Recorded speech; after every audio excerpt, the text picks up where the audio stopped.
오늘은 중년의 기도라는 제목으로 함께 말씀 나누려고 합니다. 오늘 본문은 다윗이 쓴 시인데, 다윗이 중년이 되어서 하나님께 드리는 그러한 기도입니다. 그런데 이 기도는 다윗이 고난 가운데에 드린 기도입니다. 그래서 오늘 본문은 중년이 고난 가운데 드리는 기도라고 할 수가 있을 것입니다.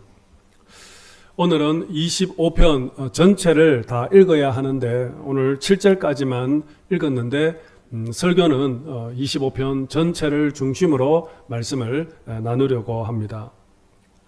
여러분, 중년이 되면 어떤 특징이 있을까요? 중년이 되면은 특별히 책임감이 많아지고 또 힘은 없어지고 다시 기회가 없을 것 같은 그러한 초조함이 생기게 됩니다. 특별히 50, 60대 남성들은 노부모를 계속 섬겨야 하고 또 출가하지 않는 자녀들을 돌봐야 하는 책임감이 있어서 더 어깨가 무거워지게 됩니다. 젊었을 때는 책임질 것이 없어서 그렇게 부담이 없는데 중년이 될수록 점점 책임질 일들이 더 많아지면서 인생이 무거워집니다. 그런데 책임질 일이 많으면 힘이 더 많아야 되는데 오히려 중년이 될수록 힘이 더 빠지게 됩니다. 체력도 떨어지고 건강도 약해지고 심지어 또 직장에서 곧 은퇴를 해야 하는 그러한 시기가 다가옵니다. 힘은 떨어지고 또 체력은 약해지고 몸은 약하고 또한 책임은 더 많아지고 그러면서 심리적으로 점점 초조해지고 불안해지기 시작을 합니다.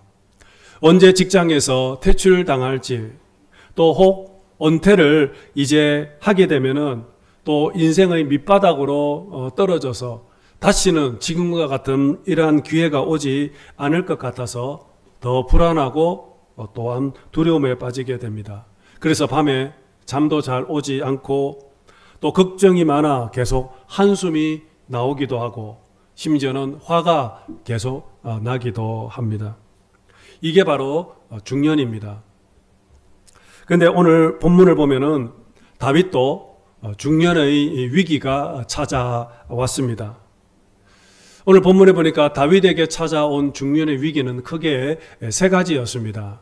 그 첫 번째가 바로 외로움을 느꼈습니다. 16절과 17절 말씀 여러분 함께 봅시다. 시작. 주여, 나는 외롭고 괴로우니 내게 돌이키사 나에게 은혜를 베푸소서.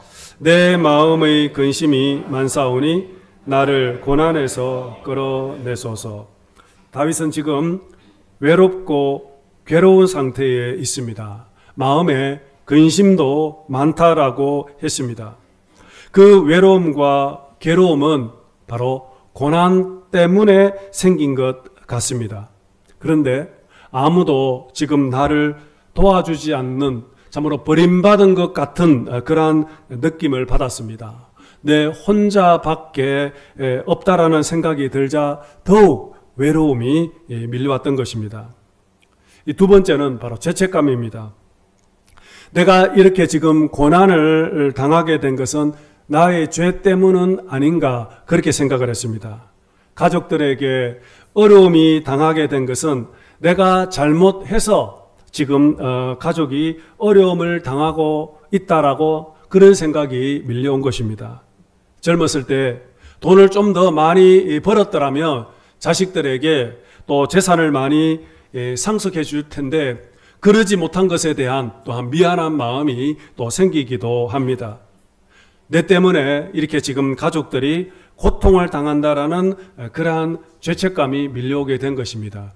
그래서 오늘 본문에 보면 다윗은 세 번이나 자신의 죄, 자신의 부족함, 허물에 대해서 용서해 달라고 기도를 하고 있습니다. 7절 말씀 봅시다. 7절입니다. 시작. 여호와여, 내 젊은 시절의 죄와 허물을 기억하지 마시고. 11절입니다. 여호와여, 나의 죄악이 크고 주의 이름으로 말미암아 사하소서. 18절 나의 곤고와 환난을 보시고 내 모든 죄를 사하소서. 이 세 번째, 다윗은 수치심이 있었던 것입니다. 이렇게 정죄감으로 이렇게 가득하면 수치심이 밀려오게 됩니다. 그래서 오늘 2절 말씀 보십시오. 2절 봅시다. 시작. 나의 하나님이여 내가 주께 의지하여 싸우니 나를 부끄럽지 않게 하시고. 3절 주를 바라는 자들은 수치를 당하지 아니하려니와. 20절 수치를 당하지 않게 하소서. 다윗은 지금 심한 수치심을 느끼고 있습니다. 지금 그가 느끼고 있는 정서적인 이런 심리적인 그런 아픔은 바로 외로움, 죄책감, 또 수치감이었습니다. 이러한 것들이 지금 다윗을 굉장히 괴롭히고 힘들게 만들고 있습니다. 그런데 여러분, 이것이 어디 다윗에게만의 문제일까요? 오늘 저와 여러분들이 느끼는 그런 감정들은 아니겠습니까? 우리가 살아가다 보면 이러한 여러 가지 심리적인 고통을, 아픔을, 어려움, 위기와 고난이 찾아올 때가 많이 있습니다. 책임은 무거워지고 힘은 점점 약해지고 또한 기회는 다시 찾아오지 않을 것 같고, 근데 내 마음의 상태는 외롭고 또 죄책감이 밀려오고 수치감이 계속 밀려오면서 그래서 마음이 계속 우울합니다. 그리고 모든 것이 화가 나고 짜증도 납니다. 이것이 바로 중년입니다. 그래서 요즘 중년 남성 갱년기가 되게 무섭다라고 얘기하지 않습니까?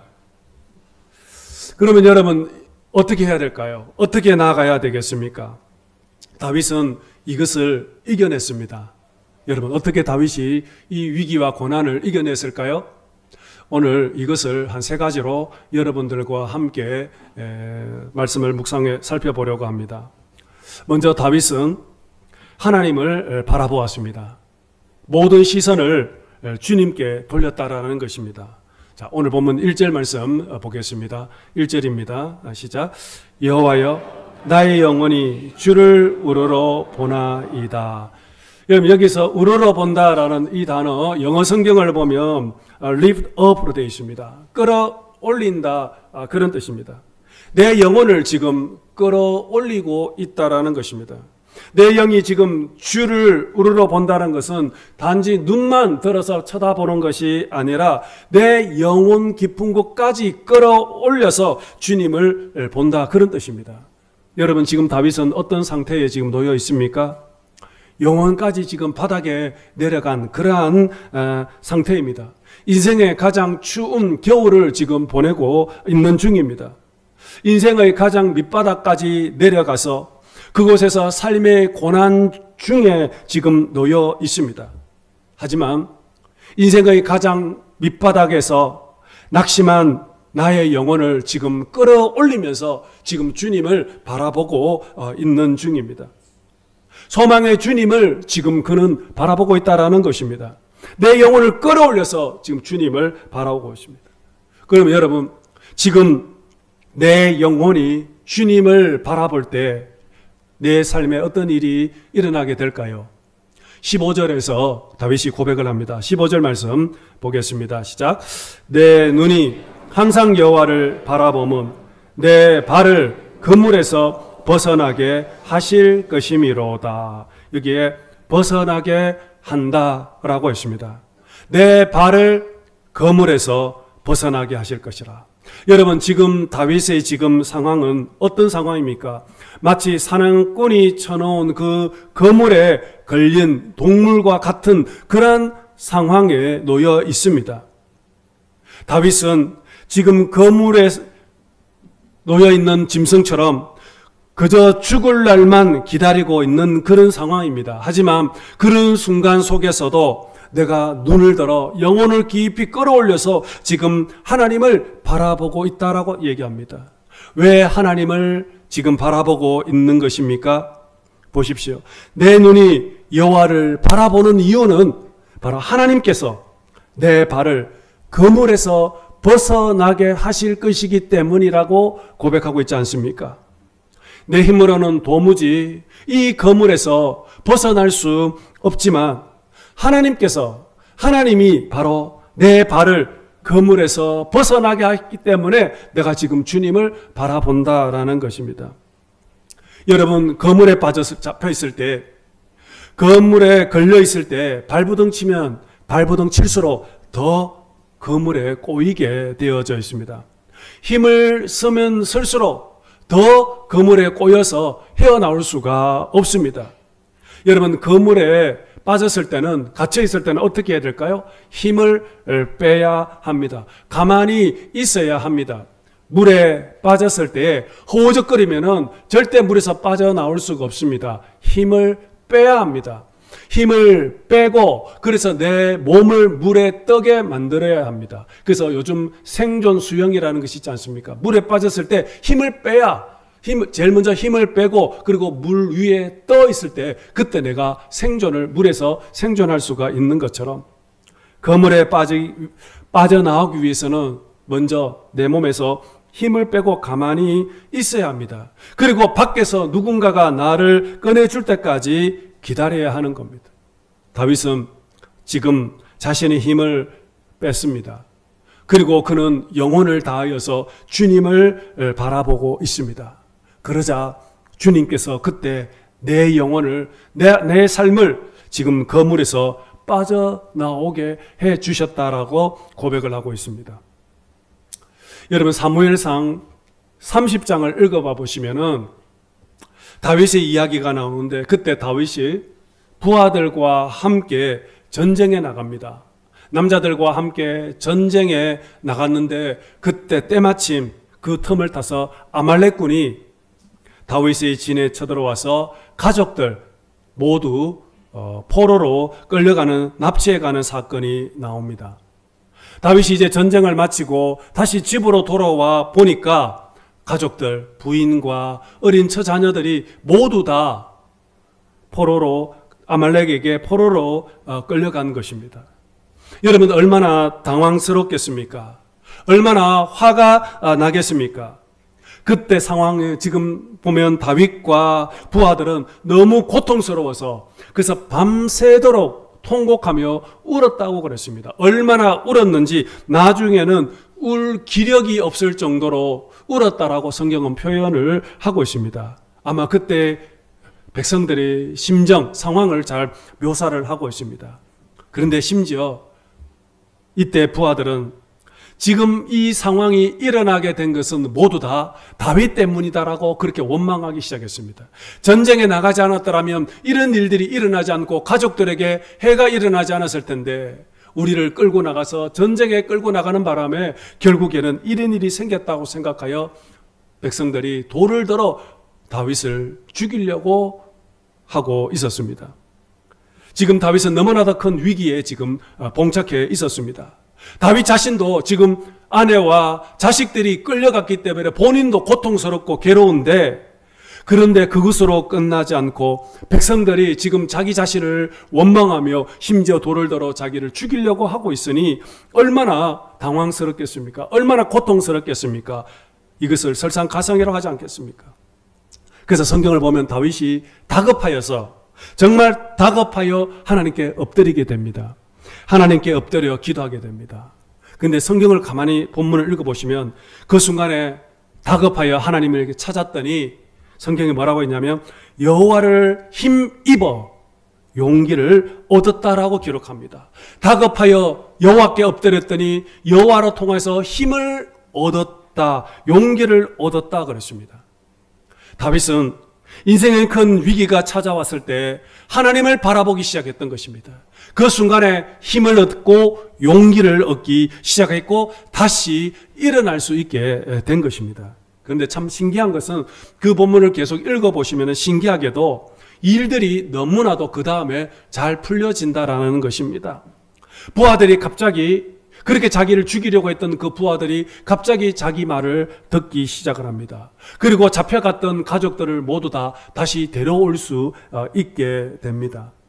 그래서 30장을 가만히 읽어보시면은 이렇게 심각한 이 위기가 너무나도 쉽게 문제가 잘 술술 풀려진다라는 느낌을 받게 됩니다. 너무 싱겁다라는 생각이 듭니다.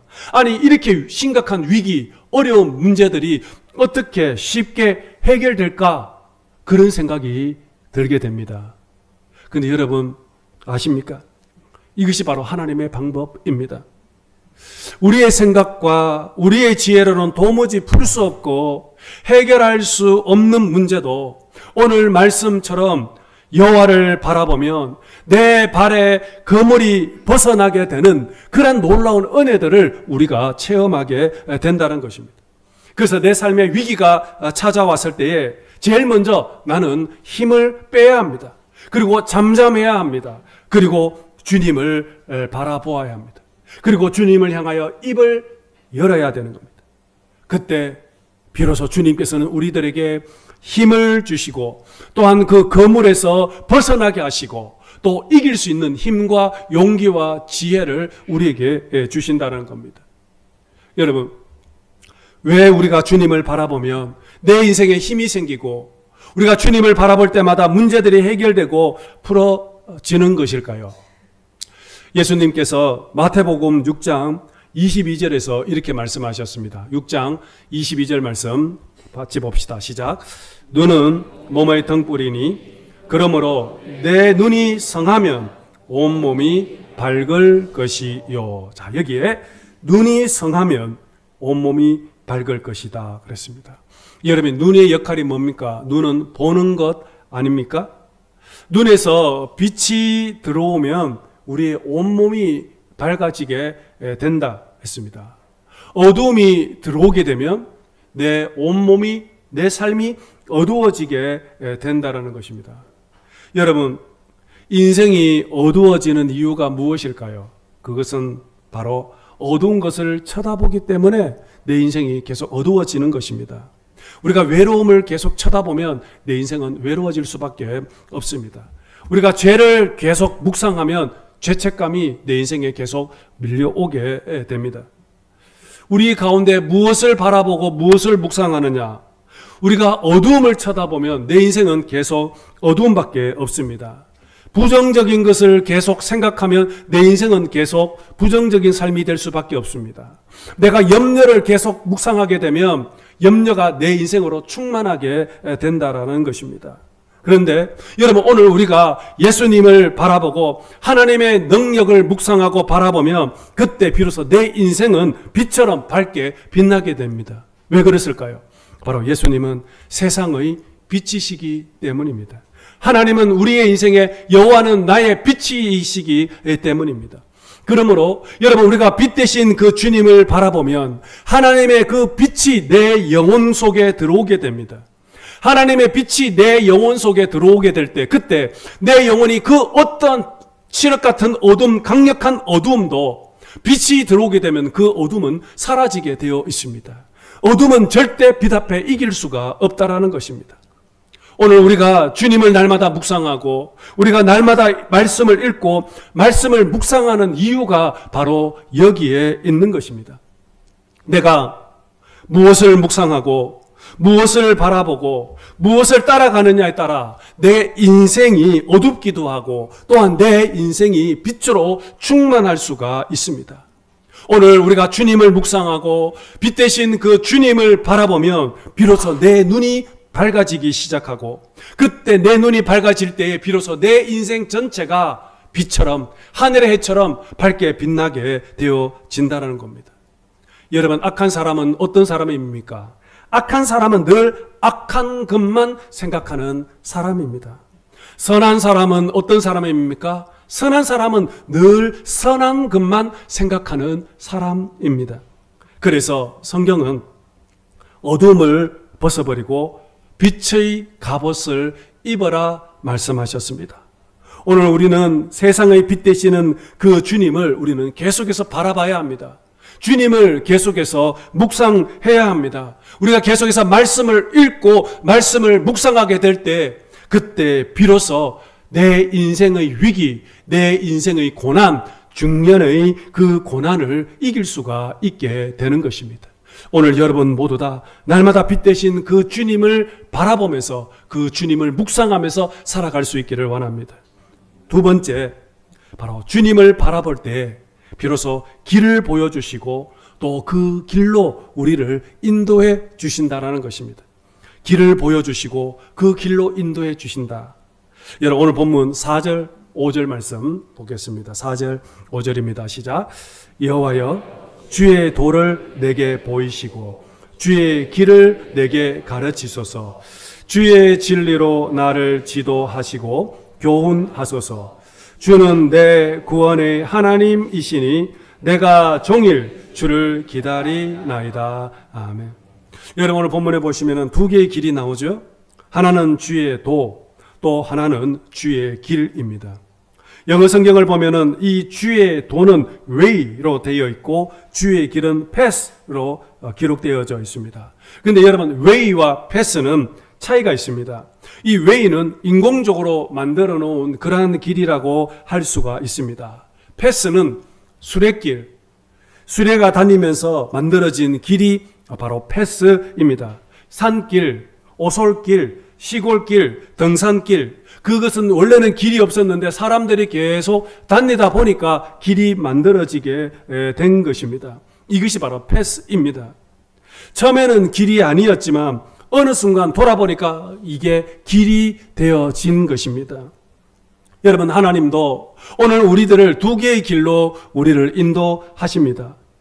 대로와 같이 아주 넓은 길, 평탄한 길로 우리를 인도할 때도 있지만 때로는 하나님께서는 우리가 보이지 않는 그 길, 산길, 오솔길, 그러한 길을 하나님이 우리들을 인도하실 때가 있다라는 것입니다. 사실 우리는 모두 다 넓은 길, 대로를 가고 싶어 하지 않습니까? 또한 그 길로 가면 얼마나 기분이 좋습니까? 하지만 안타깝게도 하나님은 때로는 우리가 눈에 보이지 않는 길로 우리를 인도하신다라는 것입니다. 여러분 사실 우리가 당황할 때 언제 많이 당황하십니까? 길이 보이지 않을 때 아닙니까? 우리가 좁은 길을 걸어가게 될 때에 막다른 길에 도달했을 때 우리가 많이 당황하고 두려워하지 않습니까? 제가 처음에 이제 대만에 도착을 했었을 때 이제 처음 대만에서 운전을 하고 가는데 이 내비님께서 길을 인도하시는데 근데 이 넓은 길을 놔두고 좁은 길, 골목길을 인도하시는 겁니다. 밤에 이제 퇴근하는데 밤에 캄캄한 주위에 아무것도 안 보여요. 또 대만 자체가 좀 어둡지 않습니까? 근데 좁은 길로 인도하는데 그런데 도무지 제가 보기에는 이건 길이 아니에요. 이건 인도 같아요. 양쪽에는 오토바이들이 쭉 주차되어 있고 그 사이로 차를 인도하시는데 저는 길이 안 보여서 오토바이를 부딪힐 것 같아서 도저히 앞으로 갈 수가 없습니다. 근데 좁은 길이 짧으면 곧 통과하겠는데 이게 얼마나 긴지 한 100m 되는 그 길을 골목길을 인도하는데 정말 거짓말 아니고 사람이 걷는 것보다 더 엉금 기면서 그렇게 식은땀을 흘리면서 내비를 욕을 하면서 그렇게 그 길을 지나갔습니다. 그런데 낮에는 길이 그나마 좀 보이니까 길을 하겠는데 특히 저녁 밤에 좁은 길을 인도하는데 정말 당황스러워. 그래서 이 좁은 길을 갈 때마다 얼마나 두렵던지. 그런데 이제 한 3, 4개월 지나고 이제 좀 대만 길이 익숙해지니까 야, 이 좁은 길이 얼마나 편한지. 큰 길이 막히면 좁은 길, 골목길로 가면은 금방 빨리 갈 수 있는, 이게 이 대만은 차들이 다 지나갈 수 있는 길이구나, 그런 생각이 들면서 아주 편하게 요즘은 제가 한 손으로 운전하면서 그 길을 지나가고 있습니다. 여러분 우리가 정말 길을 걸어갈 때 정말 당황스러운 것은 좁은 길을 걸어갈 때, 막다른 길을 만나게 될 때, 길이 보이지 않을 때 그때 우리가 걱정하고 염려하고 두려워하지 않습니까? 그런데 여러분 오늘 우리가 이 좁은 길, 보이지 않는 이 길을 걸어가도 걱정하지 않는 이유가 있습니다. 왜냐하면 주님께서 내 인생의 길이 되어 주실 뿐만 아니라 주님께서 그 길로 우리를 인도해 주시기 때문입니다. 그래서 시인 다윗은 시편 119편 105절에서 이렇게 말씀했습니다. 119편 5절 말씀을 함께 보겠습니다. 시작.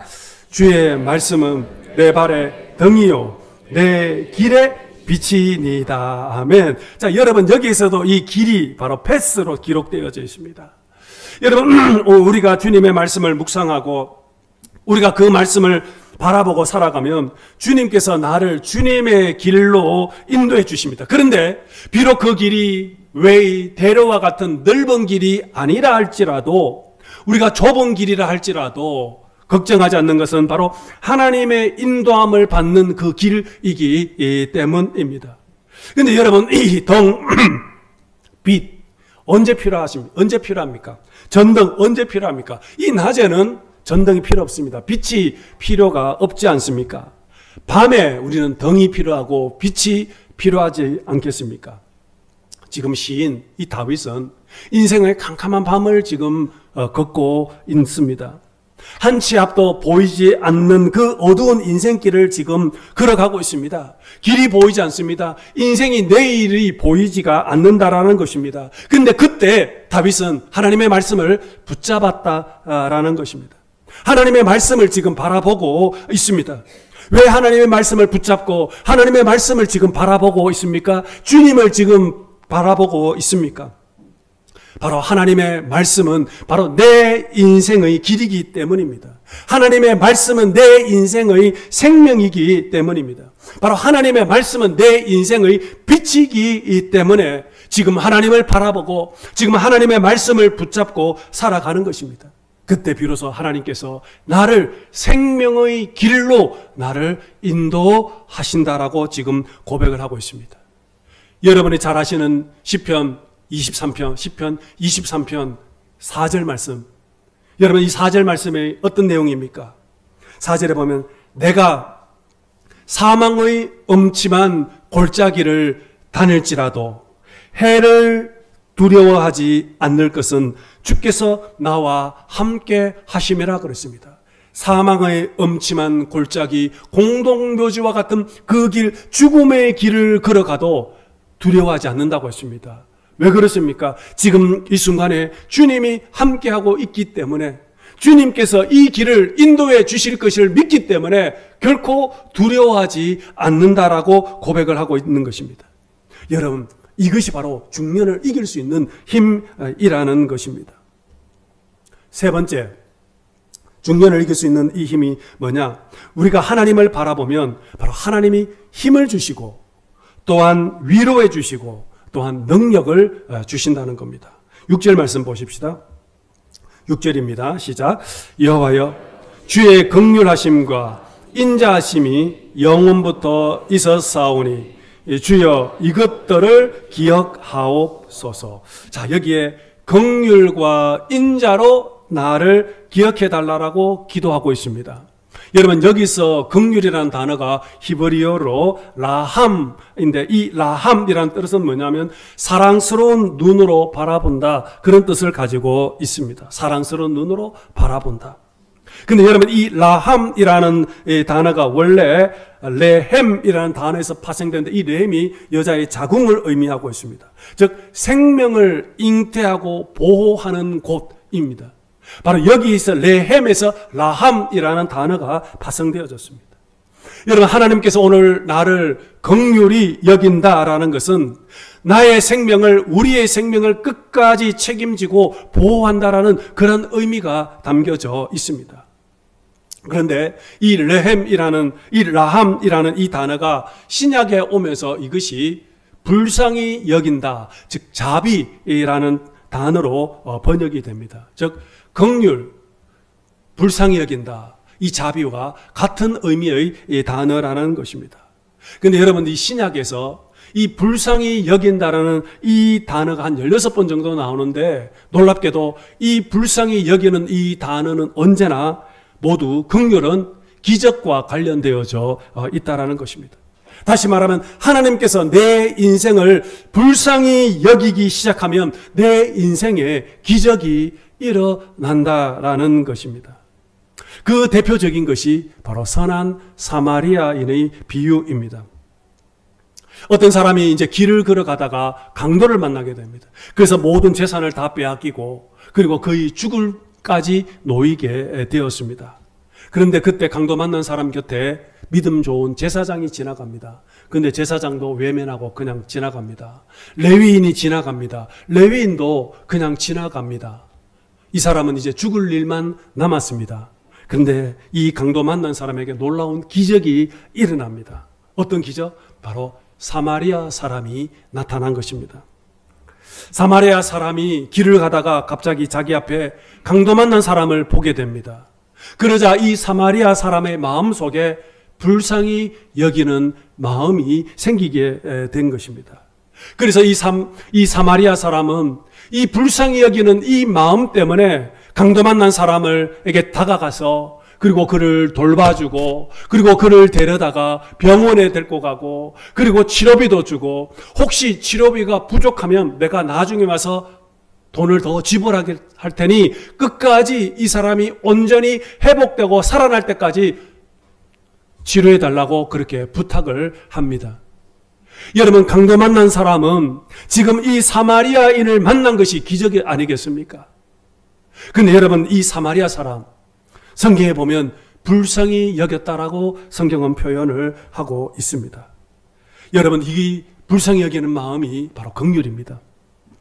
오늘 여러분, 하나님이 오늘 나를 불쌍히 여기면 모든 것이 끝이 납니다. 여러분, 하나님이 나를 불쌍히 여기는 그 순간에 내 인생은 이미 승리하게 되어져 있습니다. 왜 그렇습니까? 이 긍휼은 모두 다 기적과 관련되어 있다라고 말씀드렸지 않습니까? 하나님께서 나를 불쌍히 여기기 시작하는 그 순간에 내 인생에는 하나님의 기적의 역사가 나타나기 때문인 것입니다. 오늘 여러분의 인생에 정말 기적이 일어나기를 원하십니까? 오늘 내 인생에 정말 기적이 일어나서 내 인생이 반전이 일어나기를 정말 원하십니까? 그렇다면 여러분, 하나님의 긍휼을 구하십시오. 하나님의 인자하심을 구하십시오. 인자는 영원한 사랑, 변하지 않는 사랑입니다. 하나님은 우리를 긍휼히 여기고 인자하셨기 때문에 하나님은 아들 예수 십자가를 죽이면서까지 우리를 구원해 주셨지 않습니까? 이렇게 하나님이 우리를 긍휼히 여기는 순간에 오늘 하나님의 놀라운 역사와 기적이 일어났던 것처럼 지금 다윗은 인생의 가장 밑바닥에서 중년의 위기 가운데서 그는 지금 하나님을 바라보면서 하나님의 긍휼을 구하고 하나님의 인자하심을 지금 간구하고 있습니다. 그래서 다윗은 하나님을 통해서 내 인생의 건물에서 주님께서 나를 건져주셨다라고 지금 고백을 하고 있습니다. 오늘 예배드리시는 저와 여러분 모두 오늘 다윗처럼 하나님의 긍휼하심과 그 십자가의 사랑을 우리 함께 구하십시다. 살아가다 보면 참으로 생각지도 못했던 많은 위기와 고난이 닥칠 때가 있을 것입니다. 그때 우리는 먼저 힘을 빼고 주님을 바라보고 주님을 묵상하고 그리고 내 영혼을 끌어올려서 그렇게 주님을 사모하십시오. 그리고 기도하십시오. 그때 비로소 하나님은 나를 생명의 길로 인도해 주실 줄로 믿습니다.